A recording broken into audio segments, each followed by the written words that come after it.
कल्याणम् आरोग्यं धनसम्पदः शुभं त्वं कल्याणम् आरोग्यं धनसम्पदः शत्रुबुद्धिविनाशाय दीपज्योतिर्नमोऽस्तुते दीपज्योतिर्नमोऽहं कल्याणम् आरोग्यं धनसम्पदः शुभं त्वं कल्याणम् आरोग्यं धनसम्पदः.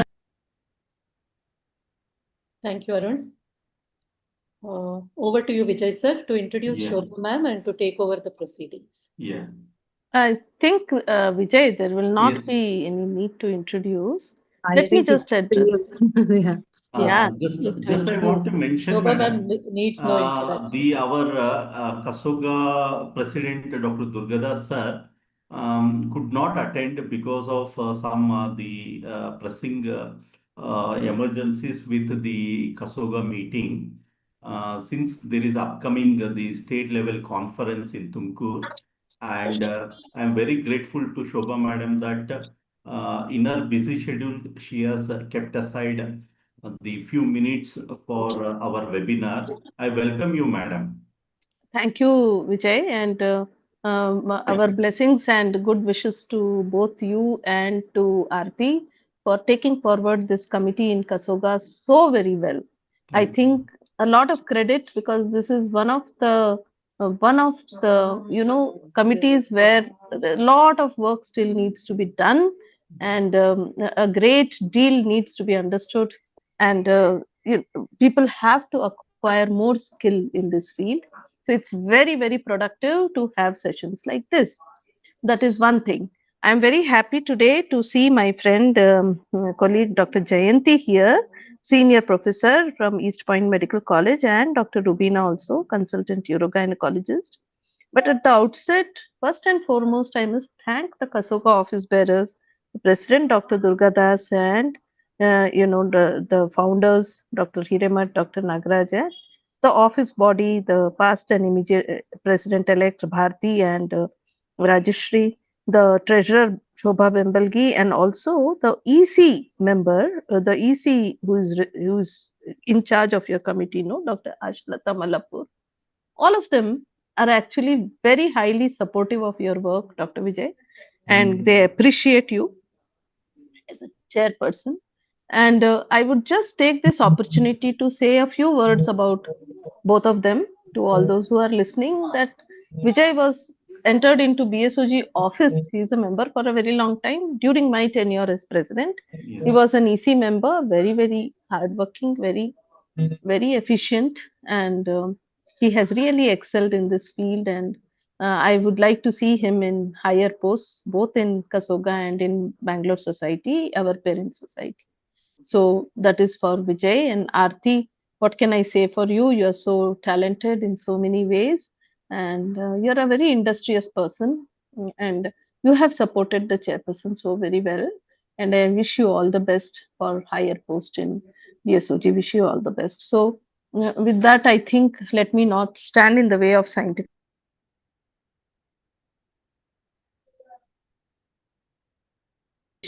and wishing this as a web opportunity. Thank you. Thank you so much. Thank you, madam. Thank you for your kind words. I would like to introduce our chairpersons today, Dr. Jayanti T, who is the head of the Department of Obstetrics at East Point Medical College. We welcome you, ma'am, for this webinar. And Dr. Rubina Shanavaz, who is a senior consultant, urogynec consultant at Fortis Hospitals, Bangalore. We welcome you, Dr. Rubina, for this. Thank you, ma'am. Thank you. Thank you. Dr. Jayanti? Yeah. Jayanti ma'am, can you please introduce Dr. Vijay, and we will take forward with his presentation. Yeah, sure. Can I have a slide? Yeah. So Dr. Vijay Kumar, of course, known to me for many years. He is working as professor and is also former HOD at Ambedkar Medical College. And his main field of interest is endoscopy as well as I think urogynecology. I think to start off urogynecology and later endoscopy. And he has trained several postgraduates and undergraduates over many years in his teaching profession. And he is also a surgical faculty at various urogynecological workshops, including that of Bangalore and Karnataka State. And he's also, operating faculty at BSOG workshops and CMEs. And he's got vast experience in field of lab urogynecology. And of course, he has demonstrated, I think he's famously known for demonstrating PopQ for all the students. And apart from that, VVF repairs and lab sacropexy. And I think I saw one of his pectopexy videos, which was very good. And I also even burst corpus suspension.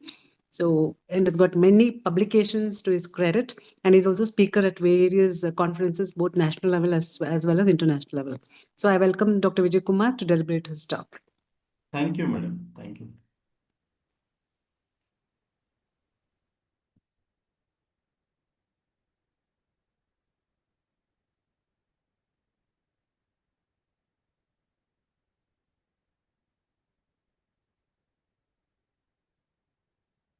Are the slides visible?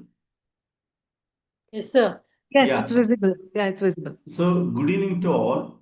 And so, at this juncture, I want to express my support and thank to our Secretary of the Eurogynec Committee, Dr. Aarti, who charted out an important topic for this evening. That is the perennial care as slowly but very significantly it has shifted from the invasive way of treating it to the non-invasive. So one such is this magnetic chair, that is the Tesla chair, which has opened up a lot of the non-invasive mode of treating the pelvic floor disorders. As we all know that the pelvic organ prolapse and the pelvic floor disorders are mainly because of the human evolution. That is, from the quadruped, we have become the bipedal. So there is a shift in tilting of the pelvis from the horizontal to the more of vertical. Because of these evolutionary changes, the dystocia and pelvic organ prolapse have become the price what the human beings are paying.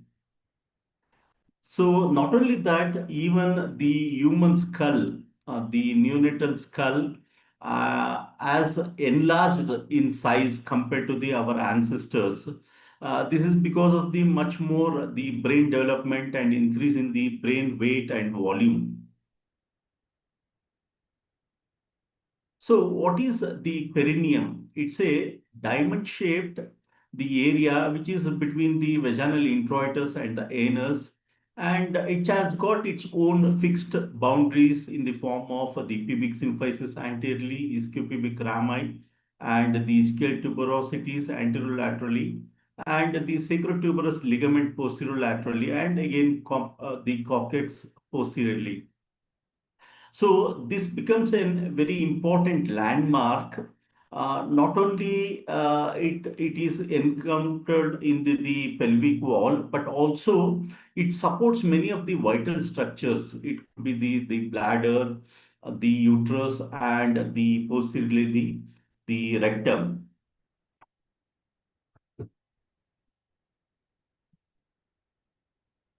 So the pelvic floor mainly comprises of the pelvic floor muscles.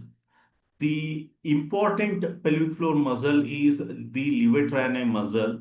And there are three components of the levatrinae muscle, that is the pubococcygeus, rectalis, and the iliococcygeus. Among them, the pubor rectalis and the pubococcygeus muscles plays a very important role, and it forms the intrinsic sphincter of the urethra as well as the rectum. So, in these aspects, any insult to the perineum or the pelvic floor muscle will indirectly have an effect on the continence, both the urinary continence as well as the bowel continence. So what are the physiological changes which happens in the perineum during pregnancy? This is mainly related to the hormonal influence in pregnancy. As we all know that there will be increase in secretion of the both the estrogen and progesterone. So what does the estrogen does? It increases the vascularity and pigmentation of the pelvic floor. The progesterone, basically it's a relaxant of the smooth muscles. So it causes the relaxation of the perineum and also the connective tissues which are there in the perineum. There is one more important hormone, that is the relaxin, that also causes softening of the pelvic ligaments and the perineal tissues.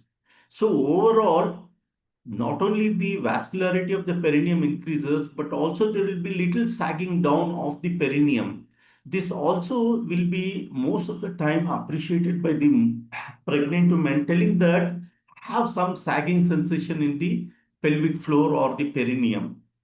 This is a natural physiological changes which happens. Even uh, this increased blood flow leads to the bluish discoloration of the perineum, and there will be increased capillary fragility.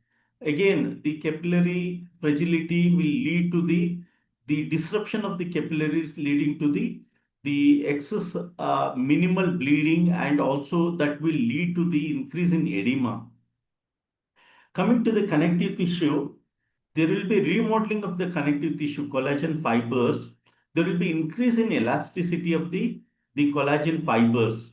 And the perineum body, as I said, it becomes more softer and more pliable. So overall, this will be a nature's preparation of the perineum, which will become more pliable and softer so that it can accommodate the fetal head, and not only the accommodation of the fetal head, but will be smooth passage of the fetal head and the part of the fetus through the pelvic floor. So that is the physiological changes which happens. But what is the other counter effects which will be taking place? As I mentioned, because of the increased pliability and the widening of the sphincters, there will be urinary incontinence. So we can appreciate in our day-to-day practice, most of the some of the pregnant women, they will do come with the complaint of urinary incontinence during pregnancy. It is not only because there will be increased in abdominal pressure because of the pregnancy, but also because of the softening and giving way of the sphincters because of the hormonal changes which happens on the perineum. And the second thing is always the pregnant woman complains of the perineal discomfort. That is a feeling of heaviness or pressure in the pelvis. Again, this is because of the vascular engorgement and tissue softening. These two are some of the counter effects which will happen and which will be expressed by most of the pregnant women. So what are the mechanical stress on the perineum during pregnancy? The weight of the gravid uterus again increases the pelvic floor strain.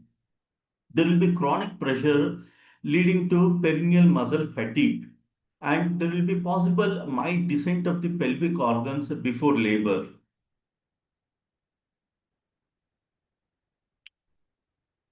So uh, about 50 to 60% of the discomfort and the changes would happen during the pregnancy.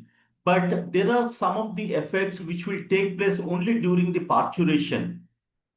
As you can see in this diagram, there will be tremendous stretching of the vagina and the pelvic floor just because the fetal head will be passing through the pelvis.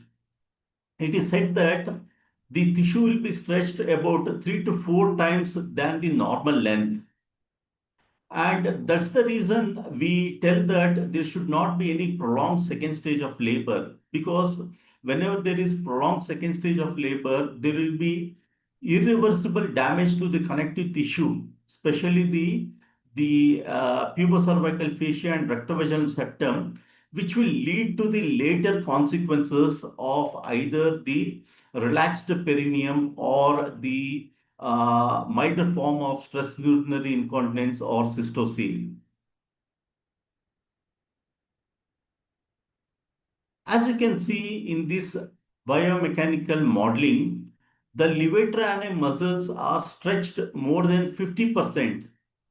If it is more than 50%, the strain of this threshold will lead to the permanent damage. So it is said that if the stretch is lesser than 50%, definitely there will be scope of healing of the pelvic floor muscles. But if there is more than 50% of the stretch, there will be some injury caused, which will not reverse back, so that it will have consequent problems in their future life. So the about 85% of the women will definitely experience some form of the trauma during the vaginal delivery, which can be spontaneous or maybe because of consequence of episiotomy. Again, the episiotomy is itself a little controversial, whether the episiotomy truly saves the perineum or not. That's a different aspect.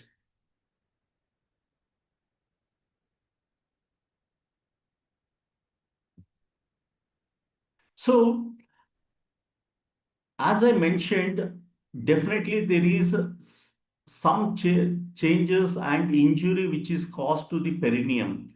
But can we prevent to certain extent? Yes, definitely we can prevent. What are the various factors which will reduce the damage to the perineum which will be occurring during the vaginal delivery? The one such factor is the perineal massage, which can be done antenatally. Even the warm perineal compression, which is given to the perineum, saves the perineum to a certain extent. Then the third important is the manual perineal support in the form of Ridgeon maneuver. The fourth one, episiotomy, though it's a controversial, it in certain extent, especially in the primigravidas, will be helpful in dealing with the excess perineal damage and the inappropriate perineal damage which will be occurring. So the perineal massage is an important factor, and though it's important, it has been neglected by many of the practicing obstetricians. So I have put this slide purposefully in order to highlight the importance of perineal massage. In this slide, I'll be showing you what is the importance of how the perineal massage is done. From 3 o'clock all the way around to 9 to help warm the tissues. Next, using one or two thumbs, insert them into the vagina as far as the first nut. Use the palm of your thumb to apply firm pressure towards your back passage. Squeeze this pressure slowly from 3 o'clock all the way around to 9 o'clock and back again, or if using two thumbs, from 6 o'clock to the sides and back again. The level of pressure should be enough to cause a slight tingling of the tissues. Maintain the sweeping dynamic pressure for up to 60 seconds. Check in with your breathing. Ensure you're taking nice, deep belly breaths as you apply the stretch. Be mindful of releasing your pelvic floor through the stretch to cue it for birth. This perineal massage can be done by the health attendant or even by the family member.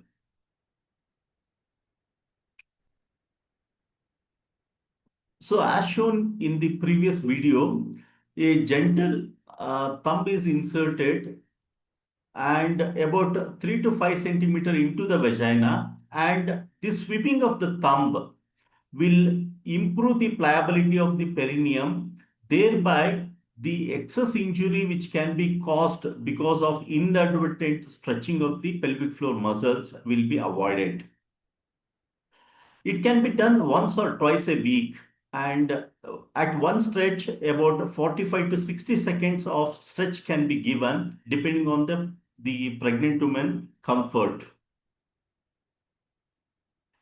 So this is very ideal if it is done after 34 weeks of pregnancy, not before 34 weeks. And caution has to be maintained in cases where there is shortening of the cervix, and in cases where there is placenta previa, and if the woman is having high blood pressure, or if she is having active vaginal infection. In such cases, a lot of caution has to be used before we advise for the perineal massage. The other important device which can be used is the either the bulb, inflatable bulb, or this handheld device, which is nothing but when it is inserted in the vagina, it will give a lot of comfort for the attendant to provide the proper perineal massage and stretching of the perineum. The other important mechanical factor is the Ridgen maneuver, which can be done during the delivery in order to minimize the damage to the pelvic floor muscle. As you all know that Ridgen maneuver helps in the controlled extension of the fetal head, thereby preventing the excess stretching and damage to the pelvic floor. As you can see that the attendant is constantly giving the support on the perineum.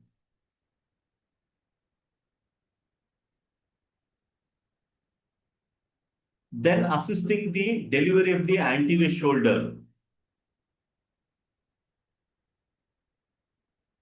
Then the posterior shoulder. As you can see that during this process, since there was controlled the extension of the fetal head and good support of the perineum, there was minimal damage to the pelvic floor muscles.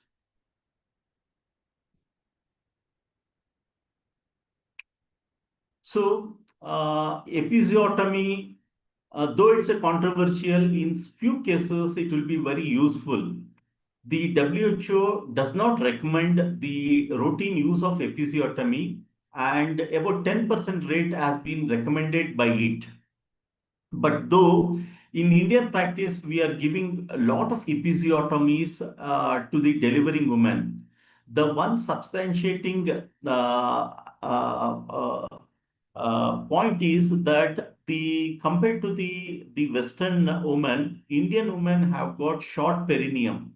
So definitely without episiotomy, there will be inadvertent injury to the perineum. So in order to prevent that, the good usage of episiotomy in a way will reduce the damage to the perineum which can happen. So the another important factor in episiotomy is, do we give the episiotomy at 45 degree? Many of the time, this 45-degree will be assumption, and we may not achieve the 45-degree angulation. In order to prevent the inappropriate angling of the episiotomy, there are episiotomy scissors wherein it will help us to guide it properly. So we all know that what are the problems associated with median episiotomy and lateral episiotomy. So definitely good angulation will prevent the further damage to the external anal sphincter and reduce the episiotomy induced problems in future. So healing of the episiotomy depends on the degree of the tear and repair technique. A primary healing will usually take place in 2 to 3 weeks. And if there is no in-time healing of the episiotomy, then we should think of the pure the infection or poor nutrition or poor suturing or hematoma. And definitely the pelvic floor exercise, that is the Kegels exercise, aid in recovery. So I request all the practicing obstetricians to make it a habit to inform all the delivered women to make the Kegels exercise as a habit post-delivery, because this will again help in regaining of the pelvic floor tone, and also it will help in healing of the episiotomy in time.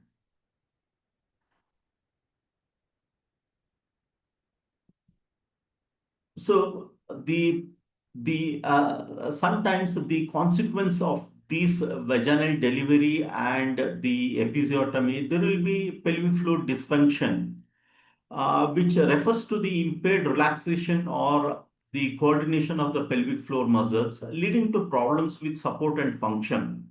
As I mentioned, there could be the vital structures, that is the bladder, uterus, and the rectum, which may not just have the anatomical the distortion, but also there could be the dysfunction of these vital organs.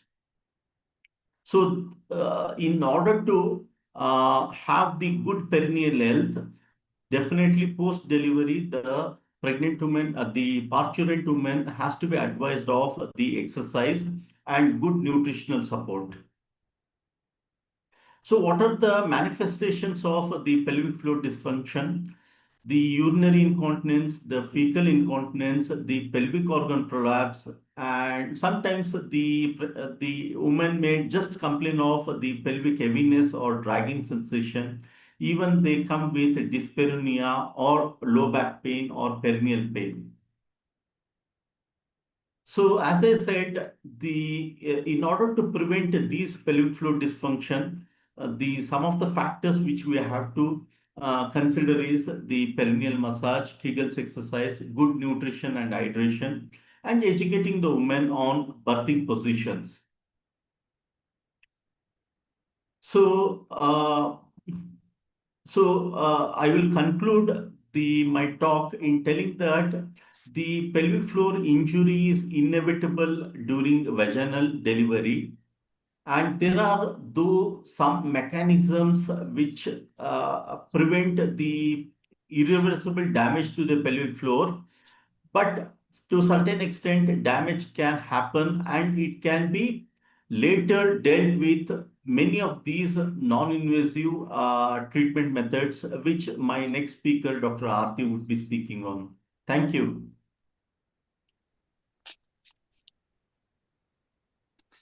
Thank you, Vijay Kumar sir. That was a very excellent presentation, reinforcing the basics and very practical and pertinent tips.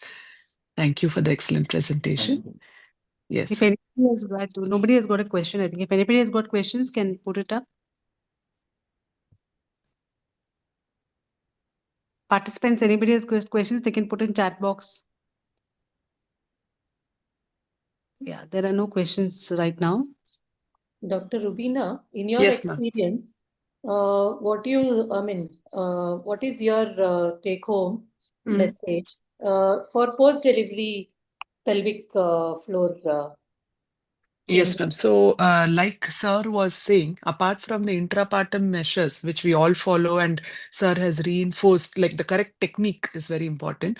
Postpartum exercises definitely have to be told. The postpartum is a very crucial period where we have an opportunity to educate and prevent pelvic floor dysfunction. So, if and patients' compliance is very less. So when those pelvic floor dysfunction is not getting sorted with exercise and physio, that's the place where what you're going to be talking about, the non-invasive therapy, comes into place. So Okay. When is the time to start the Kegels, madam? After the delivery, normal delivery? after 6, sir, would you like to take that? Yeah. Yeah. Actually, you know what, madam, it will take about 3 to 4 weeks for the episiotomy wound to heal. Okay. So definitely after 4 weeks, we can encourage her to start doing the Kegels exercise. But sir, the episiotomy wound is nothing to do with the Kegels. But the muscles of the thigh or muscles of the abdomen are not being used during Kegels, no sir? No, madam. Because Actually, Kegel's exercise is mainly concentrating on the pelvic floor muscles. Pelvic floor muscles, madam. yes, yes, See, yes. actually, in my practice, what I do is, see, it's very difficult for any woman to make her understand which are the pelvic floor muscles. They always Okay. will be in confusion. When I ask them to do the exercise, either they will contract the medial aspect of the thigh or Yes, they squeeze the lower abdomen. Mm. yes, So the best way to make them understand is while passing Please. urine, Mm. we can ask the woman to stop the flow of the urine. Then she understands that that is the muscle which she has to contract.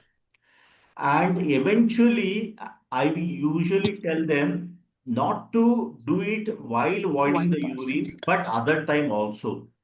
So okay. in that way, we can make her understand which are the muscles to contract, and that will be for a longer schedule and it will be helpful. And the best part of Kegel's exercise is that she need not do it as a separately, even while watching TV or while in the office, she can do that provided she understands the pelvic floor muscles. Yes, sir. Suppose if there is no episiotomy, Yes, madam. because again it's giving episiotomy or not Ah, is again one debate. But yes. suppose if there is no episiotomy, when to start Kegels? That see, Actually, she immediately. can do it on the 1 week or 10 days later. If there is no perineal damage or the injury incision which has been taken, she can start it immediately. A week later, she can start it. Can I Yes, answer sir. this Jayanti one? ma'am, Yeah, any if Modify the the answer? uh, Can I modify the answer and tell? Yeah, yeah, yes, yeah. ma'am. Please, Yeah. please. Actually, if it's uncomplicated delivery without episiotomy, they can start even 2 days after the delivery. It is not required to wait for 4 weeks. And if they have some perineal injuries, maybe they can start a week or 2 weeks later. And then if they're even cesarean patients need to be told that they have to do Kegels because even cesarean doesn't prevent from having any perineal discomfort. So they can have urinary symptoms later. So we should tell them to do Kegels exercises despite they having cesarean section. Yes, Yes, ma'am. thank you. Yes, ma'am. Thank Thank you. Anything else, Jayanti ma'am? Would you like to throw upon anything? No, I think you've covered most of them. Yes, Uh, ma'am. Just this I wanted to tell about Kegels Yeah, exercises. actually, When if we they are pass in future urine, we are planning to do a webinar on episiotomy itself because okay, episiotomy itself is a very separate topic. yeah, Uh, so we can discuss much detail. yeah, definitely. As you said, episiotomy definitely prevents pelvic organs prolapse in future, and even though it is an incision, it definitely prevents perineal stretching and all that. Definitely, it helps, and there is little fibrosis, which again is helpful for the patient. So after episiotomy, like if they are fine, even after a week or so, they can start Kegels. Without episiotomy, within 2 days they can start. Only thing they have to do it the right way. Mm. Yeah, I think if there are no more questions, thank you, Dr. Vijay Kumar, for that very wonderful talk, which is very practical.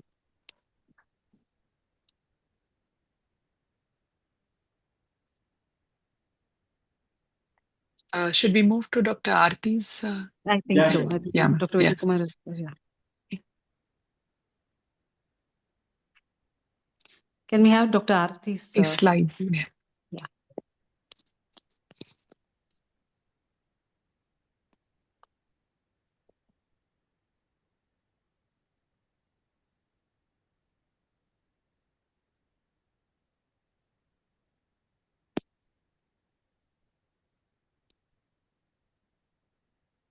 Arun, Arun? I'm Is he trying there? to share my slides. I'm not able to.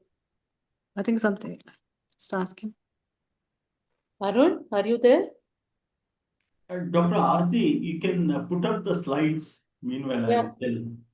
Yes, sir. I'm trying to share my slides, but I'm not able to. Madam, you can share, ma'am. Okay. What is the No, reason? ma'am. Arun, do you have Dr. Aarti Sridhar's the CV? CV, sir? Yes, sir. Yeah, Yeah, please put up display the it. We CV. can put that up. Yeah.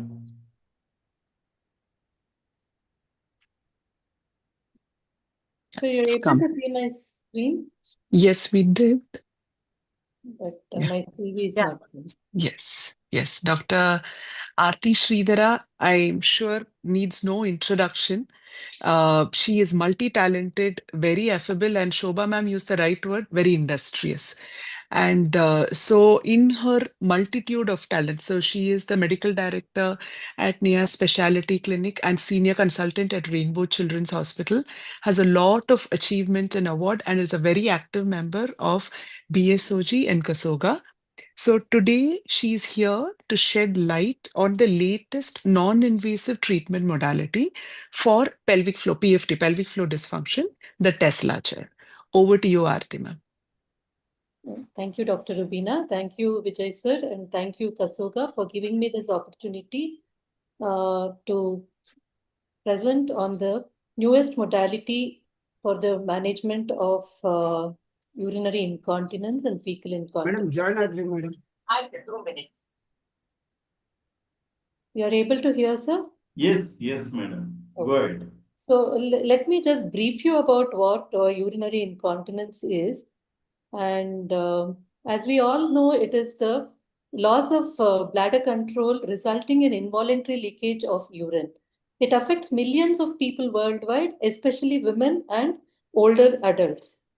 So, what are the types of urinary incontinence? It can be stress urinary incontinence, wherein there is leakage of urine during physical activity or coughing. It can be urge, wherein there is sudden intense need to urinate, resulting in leakage. And it can be a mixed urinary incontinence, wherein there is a combination of stress and urge. Then there can be overflow urinary incontinence, leakage due to overdistension of the bladder. So, what are the risk factors? It is basically the weakened pelvic muscles. We have heard extensively from Dr. Vijay about the anatomical aspects and how the injuries can be caused to the pelvic muscles during delivery. The neurological disorders like Parkinson's disease, multiple sclerosis, or spinal cord injury can result in, can be some of the risk factors. Then certain medications can exacerbate the urinary incontinence. Then, of late, we are seeing a lot of lifestyle changes, lifestyle factors, which are also leading to urinary incontinence. It's basically obesity, smoking, caffeine consumption are some of the risk factors. So, what is leakage? It is involuntary loss of urine. What is urgency? Sudden, intense need to urinate is called urgency. And what is frequency?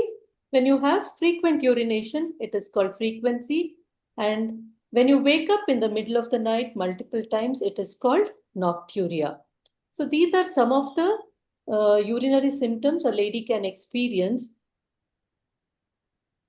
And how do we diagnose? It's basically the history, how the review of symptoms, medical conditions, and medications she takes, physical examination, rectal examination, and sometimes even the neurological assessment is mandatory. Then we have the urodynamic tests, which measure the bladder function and pressure. So, what would be the treatment options?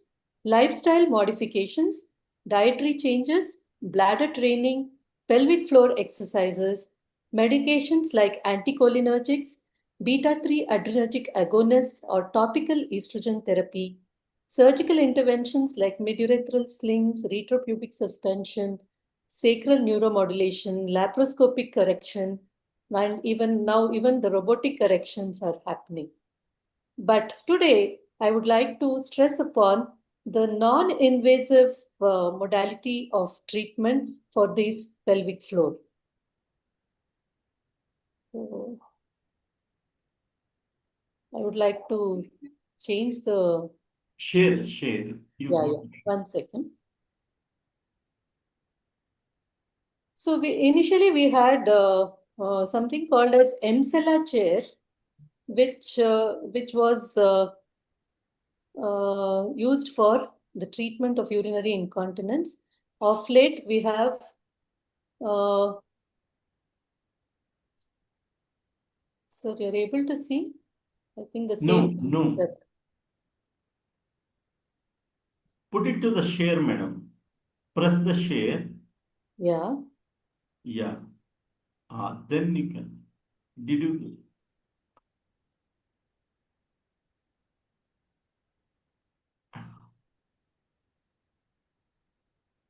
Sorry. Aarti slide sharing ಹಾಕಮ್ಮ, ಹಾಕ್ಬಿಟ್ಟು ನಿನ್ slides ಅದ್ರೊಳಗಡೆ ತಗೋಮ್ಮ. Slide sharing ಹಾಕಿದ್ದೀನಿ. ಯಾಕೆ? ಅಥವಾ ಅವ್ರ ಹತ್ರ ಪ್ರೆಸೆಂಟೇಶನ್ ಇದ್ರೆ ಅವ್ರಿಗೆ ಹಾಕ್ಲಿಕ್ಕೆ ಕೇಳು. Whoever is there on that side. Good evening, This one slides. Parimala madam, good evening. Good evening, good evening. Your talk little bit late, I heard, Vijay. Thank you, Anyway, madam. please send me the recording. Latest ಆಗಿ ಬರ್ತೀರಾ madam? ಇಲ್ಲ sir. Rubina madam ಇದ್ರಲ್ಲ, ಅದಕ್ಕೆ ನಾವು late ಆಗಿ ಬಂದ್ಬಿಟ್ವಿ. ನಮ್ಮ madam Please, good evening, ma'am. Good evening. Vijay is a good speaker. Anyway, okay. Dr. Rubina, would you like Yes, ma'am. Yes, so yeah, sure, ma'am. So I think we'd like to know, so there are both these therapies, that is the Tesla as well as the Emsella chair. So the basic difference between the two chairs is the depth of penetration. And Dr. Ati will elaborate more on it as she goes forward. And also both work on magnetic radio frequency. So what we are looking at is how deep, when you're sitting on a chair, we always wonder how deep will it go? Will it actually reach the levator ani? Is, as you know, gynecologists, our main concern. So that's one concern which we'll need to see if Dr. Aarti is able to answer that question, if it will penetrate, what's the depth. And second is, this Tesla chair is supposed to have more than double amount of the pelvic floor contractions. So usually Emsella used to claim around 10 to 12,000 contractions in that half an hour sitting, but Tesla claims to have 30,000. So it's almost more than double. But what we are still waiting for, like, any new technology, they promise a lot, but we'll need to see with trials and studies and efficacy, patients coming out of the study, is it addressing the base problem for which we are doing this therapy? So that's something I think which we'll need to see, because as far as I know, the Emsella is being approved by the European as well as the FDA, the American authorities. But Tesla has been approved by European, and it is being used Asia-wide and in India. But FDA is yet to take a stance on the Tesla chair. Aarti ma'am, you can tell us a little more about it as we go ahead. And one more Vijay very sir, practical aspect Vijay sir, is can you stop sharing the screen, Vijay sir? Nah? It is showing Screen that you are sharing the screen. Can you stop sharing, sir? Yeah. I have stopped, I believe. Otherwise, I have shared the presentation with you. You can share that, sir. Yeah. Have you sent it? Yes, sir. I have shared it on. Actually, I've shared it on WhatsApp. Oh. Yeah. Just a minute. So, meanwhile, Yes. I'll start speaking about what is Tesla chair. So today I would be talking about Tesla chair, which is a functional magnetic stimulation technology. It is known that magnetic field therapy has a positive effect on many different body organ systems. The core of the method is a strong magnetic field that is able to initiate muscle contractions, more than 200 times stronger than the classic magnetic field therapy. One of the biggest advantages of this therapy is the ability to achieve muscle contractions without a direct contact with the skin. It is non-invasive, painless, and comfortable. The FMS technology provides the ability to stimulate the deep muscle structures which electrotherapy cannot reach. If the counterindications are followed, there are no known negative side effects. Sir, you're all able to follow, sir? We can hear you, ma'am, but the screen Okay, is but yet to come. yeah, I don't know, some problem with You the. go ahead, madam. You Yeah. go ahead. Okay. So the Tesla chair is a breakthrough treatment for incontinence and confidence. This unique technology revolutionizes sexual health and wellness by providing those suffering from incontinence with a completely non-invasive and effective option for the management of symptoms. It's a great alternative or addition to all incontinence treatment methods available until now. This new and unique physical therapy device is meant for women and men for treating all types of urine incontinence, fecal incontinence, faster rehabilitation after childbirth, and after pelvic floor Is it surgery. visible? Yes. Yes. Yeah, now it's visible. Yeah. Uh-oh.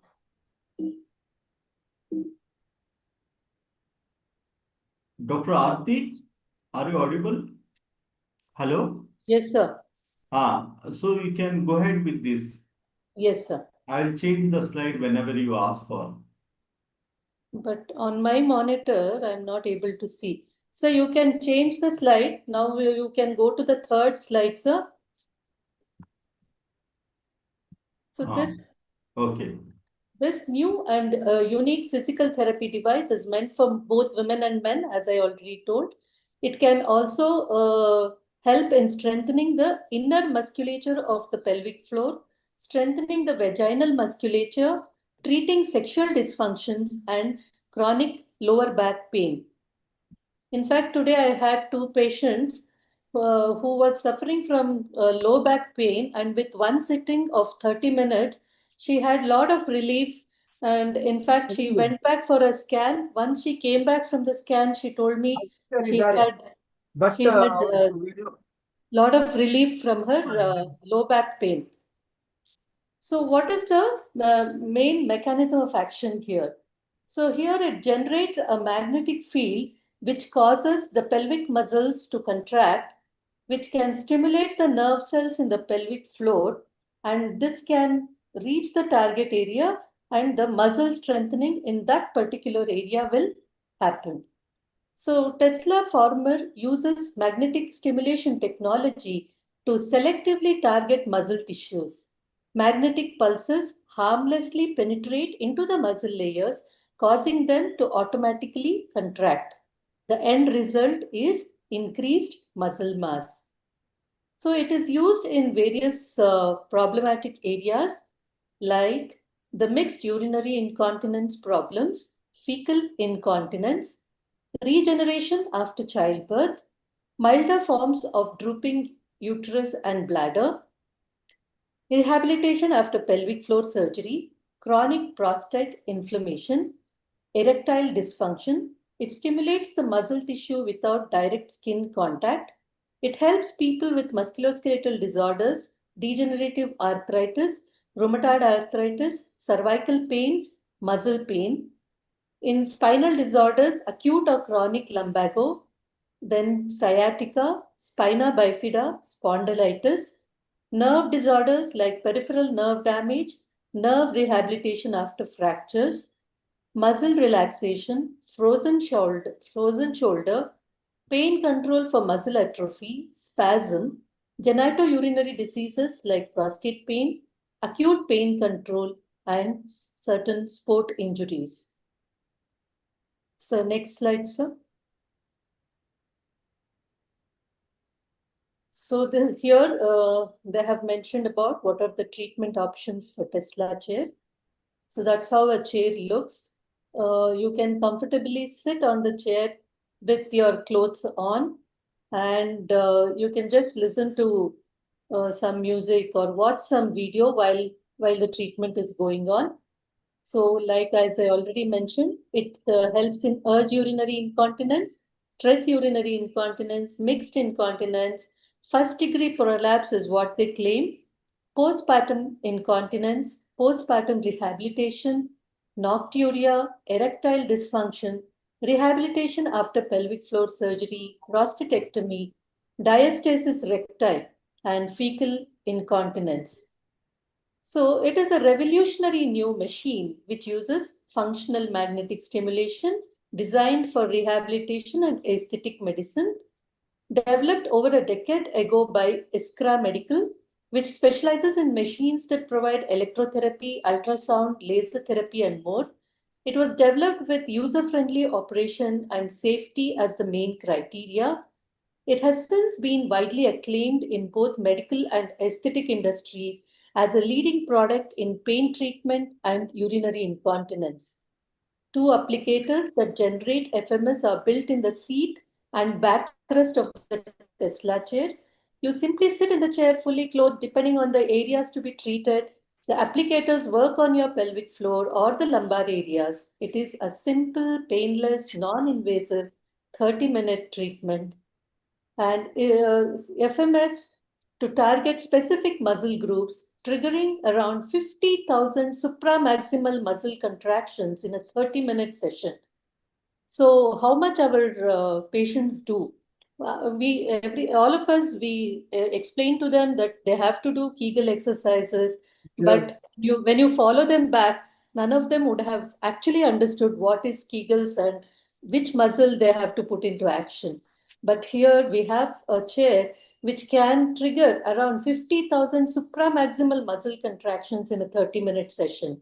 And the magnetic fields target the motor nerves on the treated muscles, creating deeper contractions than regular exercise. So how does it work? It is powerful enough to penetrate the clothing, skin, and bone in a non-invasive way to reach the muscles beneath. Once it reaches the deeper tissue of the muscles, the magnetic field is transformed through induction into an electrical field that depolarizes the motor nerves. Tesla chair then sends signals from the nerves to the muscles, allowing them to contract. To support this process, continuously fat deposits are used as a form of energy source to keep the muscles contracting. The fat cells are quickly used up in the targeted area and the muscle mass increases. So they also claim that the lady can reduce the fat in that particular area. The motor nerve system is triggered by rapid changes of the magnetic field intensity, which induces an electrical current in the neuron. Once the current reaches a certain value, a so-called neuron action potential is achieved.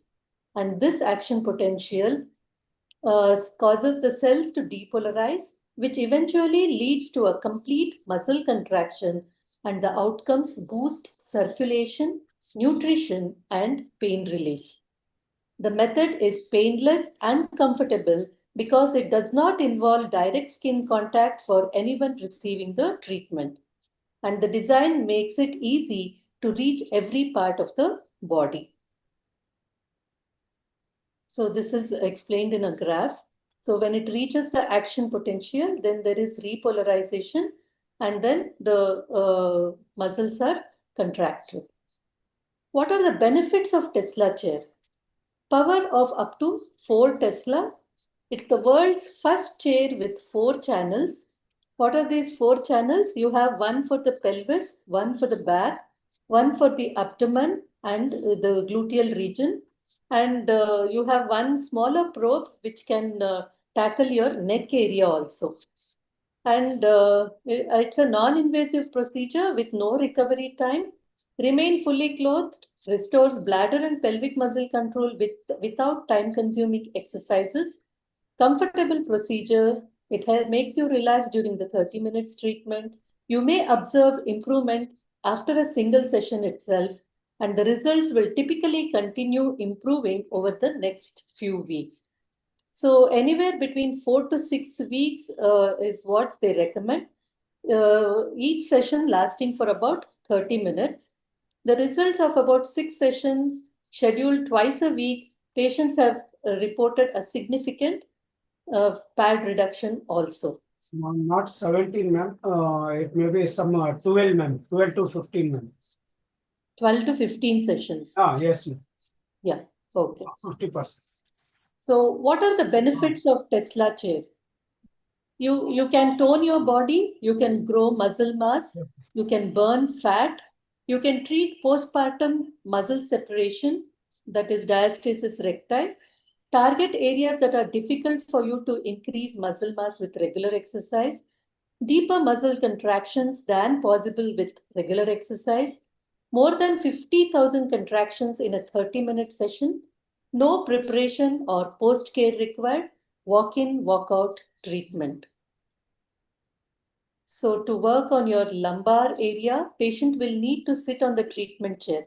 Vijay sir, I would like to go towards the chair and then explain the further things. Yeah. So I will take you to the other room where we have placed the chair, and then I will explain the remaining part. It is clearly audible, no, sir? Yes, yes. Go ahead. Okay. Yeah, 1 second.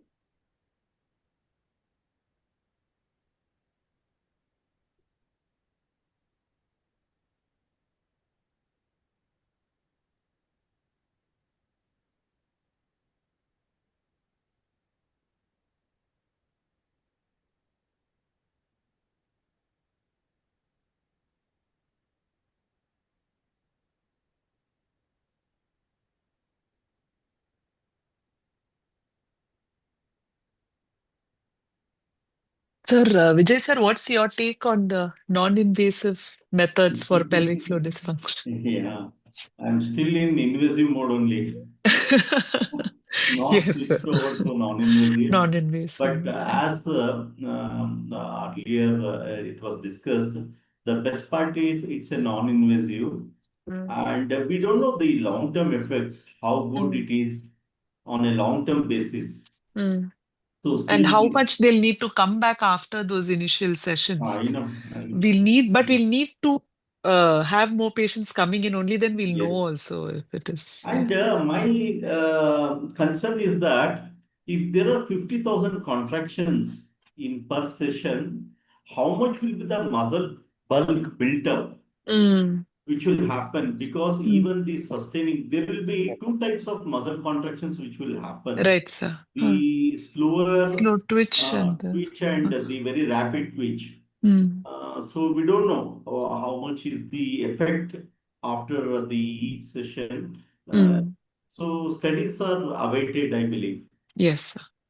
What's your take So on that? there are certain studies which have already been done. Yes, And ma'am. there have been improvement on pelvic floor muscle strengthening. There have been cases seen with ejaculatory dysfunction. It has shown very good results. So they have had good results with that. And they have had good results with the fecal incontinence and chronic pelvic pain. So usually 6 to 8 sessions is what they recommend. So Aarti, one more question I want to ask. yes, ma'am. Yeah, no, they're saying there's a lot of loss of fat, right? Fat of fat. Yes. What about thin patients? Suppose they have incontinence and come, what happens to them? Thin patients, yeah, that's a good question. But it doesn't take off everything, the fat reserves, but whatever mechanism of action they say, it acts at the fat cells level also. Yeah. That is what. So, Like, those are yes, little ma'am. fat or normal built, okay. Somebody Yeah. who's thin built and very low fat, and then they have incontinence and come. Yeah. What do you do then? I have the person from the chair who has Okay. joined the meeting. Can we ask the question to him, ma'am? Yeah, please. Yeah. Abhimanyu, are you there? Abhimanyu? Hello? Yes, ma'am. Actually, I was trying to Abhimanyu, unmute. could Yeah, you I'm there. answer that question, please? Could you please again repeat that question? See, for in obese women, the fat cells are used, and it also reduces the fat mass, is what we have read across. Ma'am's question is, if it is a thin built woman who has no fat storage, So does it cause any adverse effects for her? The question is quite lucrative because obviously we are talking about muscle over here. But what we have gone through the studies, if you are treating the stress urinary incontinence, it's more because of the urethral loosening over there. The urethral pipe, what we see, that has been loosened. And if there is a prolapse also. So most of the doctors, what we have seen across globally, they would recommend to go for the Kegel exercise or the invasive thing, if not the RF, radio frequency, or CO2. Now here, since we are talking about functional magnetic stimulation, it is more of a stimulation. We are not exactly treating that particular area or particularly directing the fat proportion in that muscle. We are targeting the whole vessel over there. So when we are targeting that whole vessel, irrespective of the fact that if the person is obese or thin, it is not going to harm that area as such in the pelvic area. Important part over here is what we have gone through the studies since obviously we are selling this device and I have gone through the studies for past 2.5 years. We have seen that whatever motor neurons are there in your body, this message is given to your peripheral nervous system and it causes the contraction. So because of the continuous contraction, there is a tightening in that area, and that tightening helps giving you the urethral support. And that Yeah. principle covers Hello. I mean, that what I understood about all the contractions and contractile and all that. But again, there's a statement saying it will use up the fat and they'll lose, like they can lose the pad of fat. So what I'm asking is those are already thin, they may come and complain that, like more loss of fat. So about that, I'm asking. The program is pad of fat where? Which pad of fat they lose? Suppose if we are talking about the fat loss as such, if we select the program, there are different programs in the machine. If ma'am is not actually able to show it, but when we select the incontinence, the program is designed in such a way that it would particularly work for the incontinence purpose. It would not work for fat loss or other purpose. Now we are working on diastasis recti. So there is a separation of muscle. So in that case, the frequency is totally different. We have So to it doesn't select affect the fat there when you program Yeah. it for incontinence. It is programmed. The frequencies are programmed in that manner that it should not affect the fat. Okay. Okay. Ma'am, basically, I think it can be attached to the arm. It can be attached to the abdominal muscles. Okay. So that's where they lose fat. I think that way they lose fat. That is what I understood. And Okay. when we do it for Kegels, it It will not. actually strengthens the muscles there. Okay. Yeah, So that's understood, but that's what this was worried because if Yes, they ma'am. get- Yes, ma'am. Yeah. Okay, thank you. Thank you.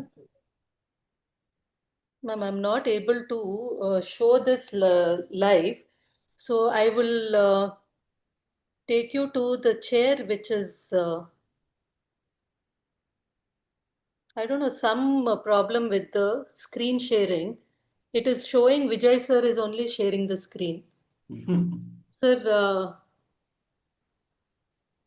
No, actually, you can tilt your phone towards the chair, madam. No, Vijay Kumar. It is showing Vijay Kumar's screen is shared. I think they have to change it to Aarti's screen.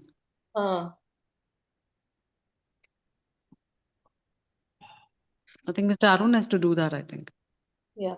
Ma'am, you're able to see my video? I'm able to see you. Okay. ಅದನ್ನ ಉಲ್ಟಾ ಮಾಡಪ್ಪ. But here the screen is seen. Yeah, screen is seen and she's also seen. I think they have to remove one of it and then show only the video. Now, Dr. Vijay. Yeah. Can you share now? Oh, he is trying, sir. No idea.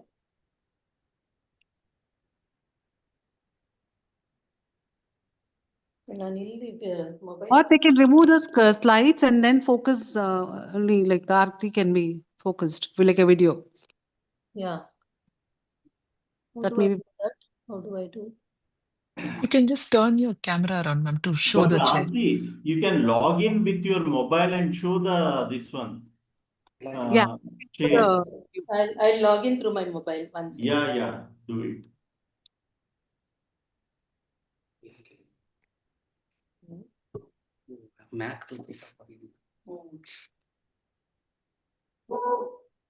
Sorry for that.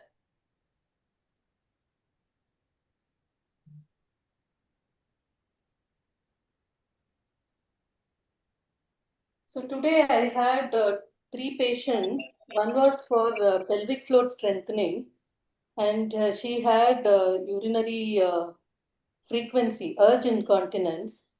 And with 30-minute session, she said she was feeling better, but the betterment was only around 20%.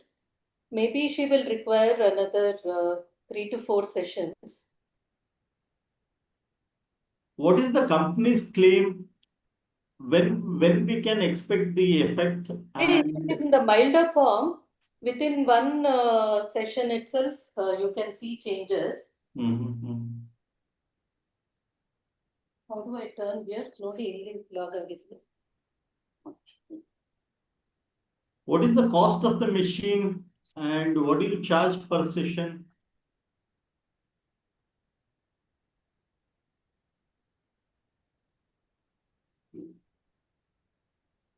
Abhimanyu, could you take over that, please?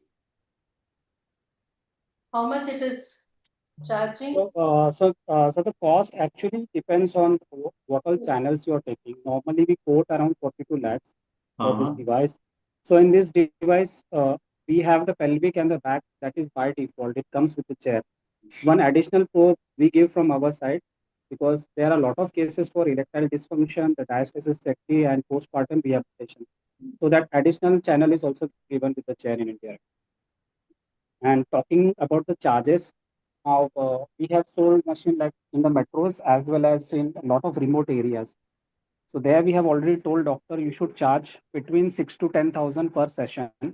And I would not give any fake claims that we give results in first second session or the first session. Obviously it's an electronic device, it's an energy based device. So you don't give any claim that per session there will be this much of percentage improvement. Yeah, we talk about the whole treatment that has to be done with the 8 session, 6 to 8 session. Obviously, like ma'am told in the first session itself, 20% of difference was seen. But what all studies we have seen, those are all for 8 to 10 weeks. So in the third, fourth session itself, you will see at least 50% of the SUI has been treated. But then we cannot leave it halfway. It's better you do 8 to 10 sessions. And once 8 to 10 sessions have been done, the results would last long. And talking about how long it would last, what we have seen, at least 2 to 3 years. And if you are doing a synergistic treatment along with it, say a lot of doctors who have done cosmetic gynecology course or some reconstructive course, they would go with the CO2 or RF. And if they are going with the synergistic effect, say RF with the Tesla device or the CO2 with the Tesla device, then the results are like 3 to 5 years minimum, or in fact it would remain permanent also, because there we are doing ablation and along with that we are also strengthening the muscle, so then the results would last long. Sir, are you able to see the chair now, sir? Yes. So this is the chair, as simple as this. So you have a stool here wherein the patient can just rest on that. And there is an inbuilt probe here which can help in the Kegels. So that the Kegels is one which is inbuilt, and there is one probe behind the chair. You're all able to see? Yes, ma'am. So this probe is for the back, and that is an adjustable probe. It can be, depending upon the height of the patient, you can shift that. And the lower back, the upper back pain, everything's it can take care in that. And this is the console. You're able to see? Yes. And all the programs are inbuilt.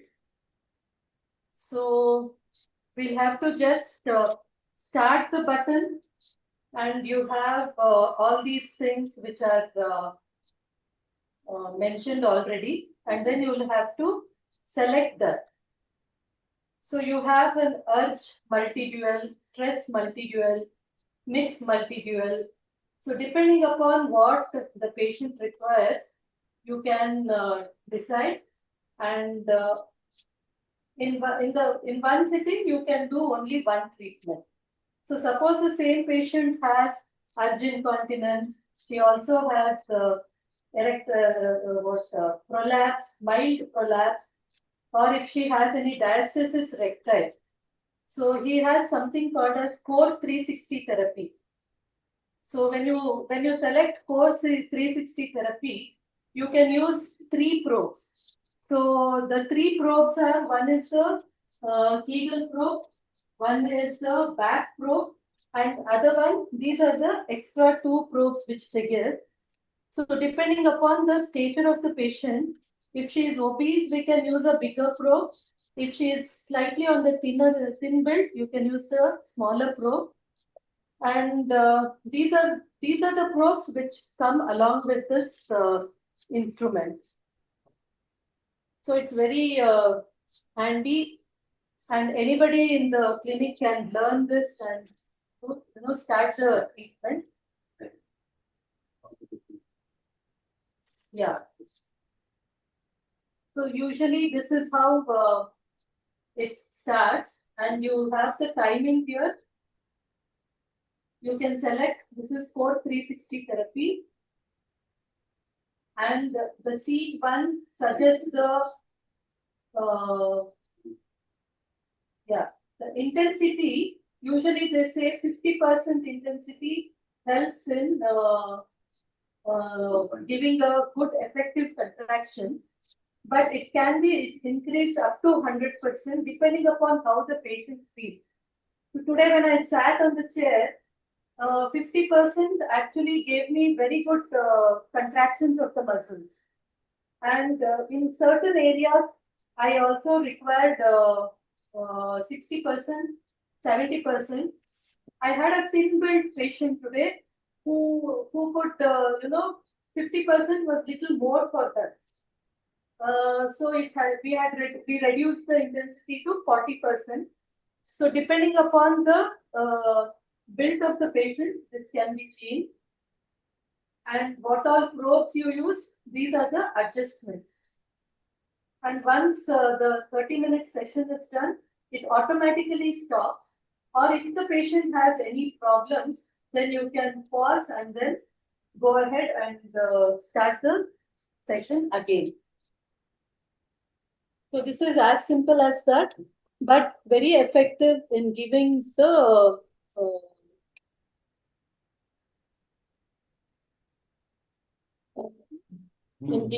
repetitions of the muscle contractions. So like as I already said, it can give up to 50,000 repetitions in that 30-minute. And hardly when you do a 30-minute Kegels exercise, maybe probably you could do up to 50 and not more than that. So that way, this claims to be a very good modality.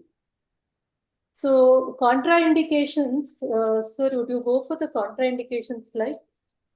So there are certain gynecologists across India, few of them in Mumbai, few at Hyderabad, 1 or 2 doctors at Chennai who have been using this. So, and one of the doctors in Gurgaon is also conducting sessions, she's conducting classes for this. And she says it has been very effective in her treatment for incontinence, fecal incontinence, especially. It's very disgusting if a patient has fecal incontinence, and it has given good results in fecal incontinence, urinary incontinence. And few doctors have been using continuously for erectile dysfunction. That's what I got the feedback. And even in that, it has been shown good results. So can you just go to the last slide, sir, which shows the contraindications?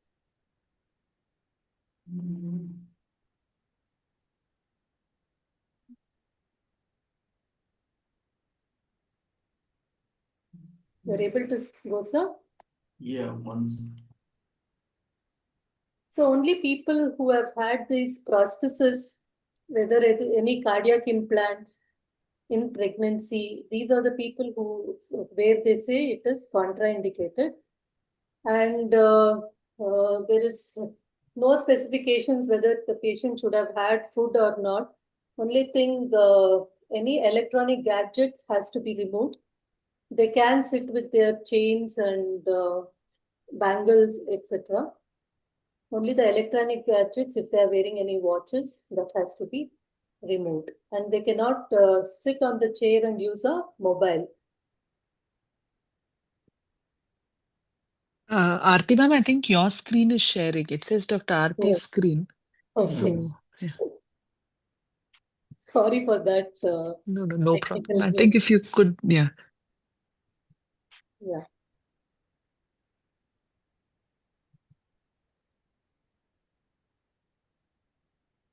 Okay. Ma'am, there's a question. Yeah. Dental metal caps, is it allowed?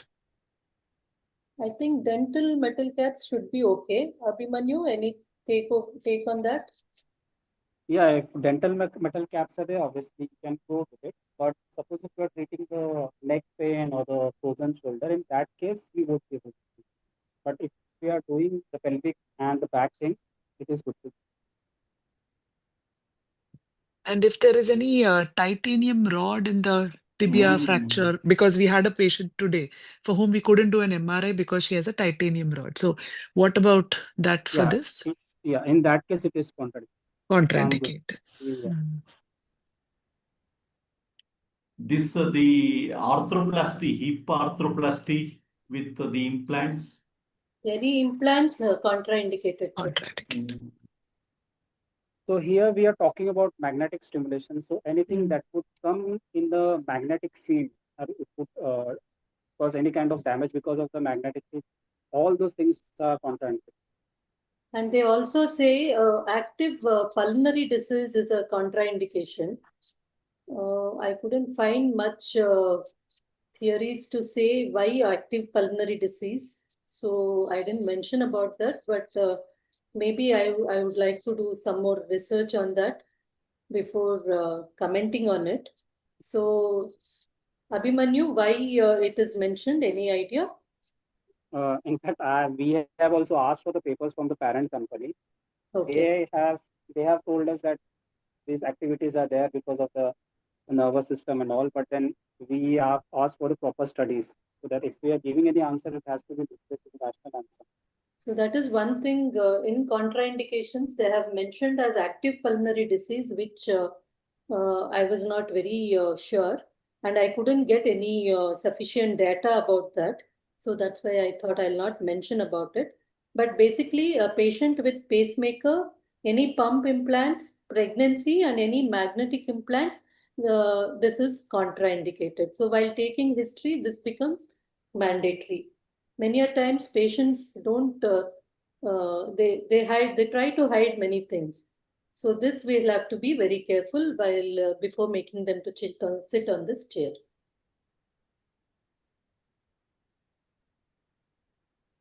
So I think it's a good modality, except for the cost wise. So only Dr. Karthik can afford.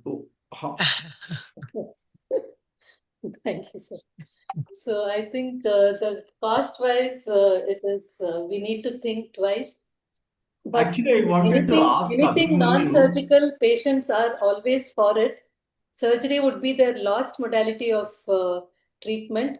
So they keep asking us, is there anything else? Is there anything else? So I think this plays a very good, effective role. What do you say, Dr. Rubina? Yes, ma'am, I agree. So, Actually, very interesting aspect about the stress urinary incontinence is that the milder form of stress urinary incontinence, most of the patients, they doesn't come to doctor. That's what I have seen. Whenever they approach the doctor, it would be little significant, like type the stage 2, stage 3. I'm sure Dr. Rubina would agree with that. Yes, sir. Yes. And how effective are these chairs for the stage 2, stage 3 stress urinary incontinence? I think for them, we'll have to directly go with an invasive, sir. But Mhm. for the early, this Mhm. definitely I feel Group ensures again. compliance Yes. because Mhm. patients go away. But this ensures compliance and prevents it going. So that's the majority is in mild. So I think we should all send to Dr. Aarti and see what's happening with the mild and postpartum SUI. Jayanti ma'am, would you like to add on to this? And any concluding remarks, ma'am? Okay. Okay.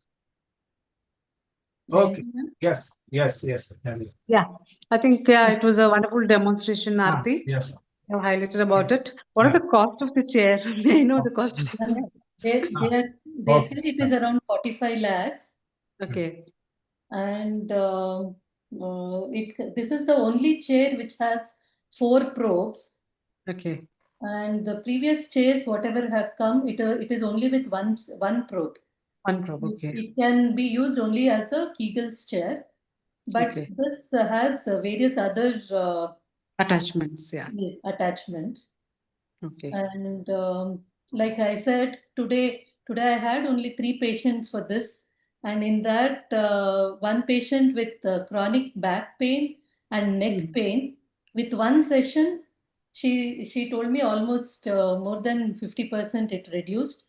She was feeling very happy, Okay. and the other person was for Kegels, so Okay. she said it was very effective. Mhm. And, tomorrow I have a patient with first degree prolapse, an young Mhm. girl. She is around 34-year-old. She had a Okay. normal delivery 6 years back, Mm. and of late she has noticed, something protruding out. So it was a uh, first degree, and I've asked her because they say it helps. Okay. I think we should ask you after 3 or 6 months because Yes. by quite a few sessions, and then we'll know the result, actual Yes, result. ma'am. Yes, ma'am. Yeah. So Okay. I actually thought of doing this because I like to get input from all experienced faculty. I think you start a study and just see what is the percentage of improvement, and over 3 months, I think once you can present the data, Yes, ma'am. that'll be good. Yeah. Yes, ma'am. Yes, ma'am. Thank you so much. Okay. All the best for your new, Thank you, ma'am. like in a new study and new venture. Yeah. Yes, ma'am. Yeah. I Thank you. think. Thank you, Jayanti Thanks, ma'am. Thank you, presentation. Dr. Rubina. Thank you. Thank you, Dr. Aarti and Dr. Vijay Kumar. Excellent presentation from both of Thank you. you all, madam, for participating. It was quite informative and the need of the hour. The non-invasive modalities have become a need of the hour. It's a good initiation. Yeah. So let us hope for the best. Sure. Thank Yeah. you. Thank you. Thank Thank you. you, and Thank you. thanks for the Thank you, opportunity. Jayanti ma'am. Thank you. Thank you. Thank you. Yeah. Bye. Good night.